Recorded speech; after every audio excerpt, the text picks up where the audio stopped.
Okay, so I'm writing this as a response to a YouTube channel to a guy I watch named Seth Hillary. Hillary Jackson is his name. And so I asked him, well, let me see, look real quick here. Bad Interview is the name of his video. I asked him, do you remember the era where they were telling college people to change their resume to exclude college as an attempt to get a job because the blue-collar working class supervisors considered college-educated people as overqualified for the job, and they would not hire them? I had that happen where I applied for a job with a trucking company as a secretary. This would be in the year 2001. The woman was about 20 years older than me, and she told me she got her degree from the School of Hard Knocks. I didn't get the job, even though I needed the job. School of Hard Knocks means that she didn't go to college.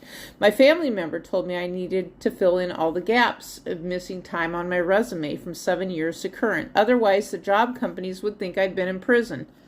Note to self.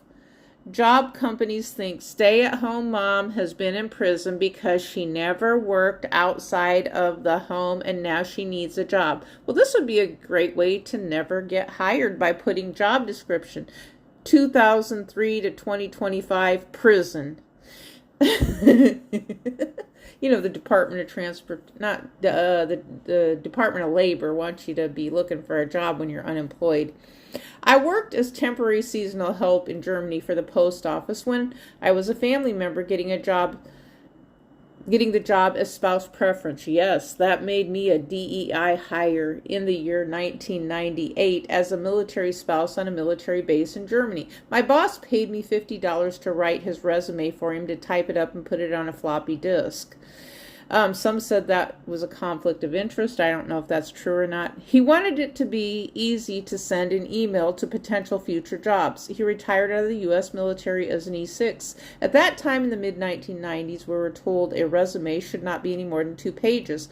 My postal supervisor, his resume was 5 pages, and he wrote about his experiences leading troops to battle. I asked him if he wanted the resume with less pages. He told me no, so I wrote it exact as he had it written on paper. I let it set a couple days. I proofread it and hoped I didn't make mistakes. I shared the story with my oldest son, who was in the U.S. Army.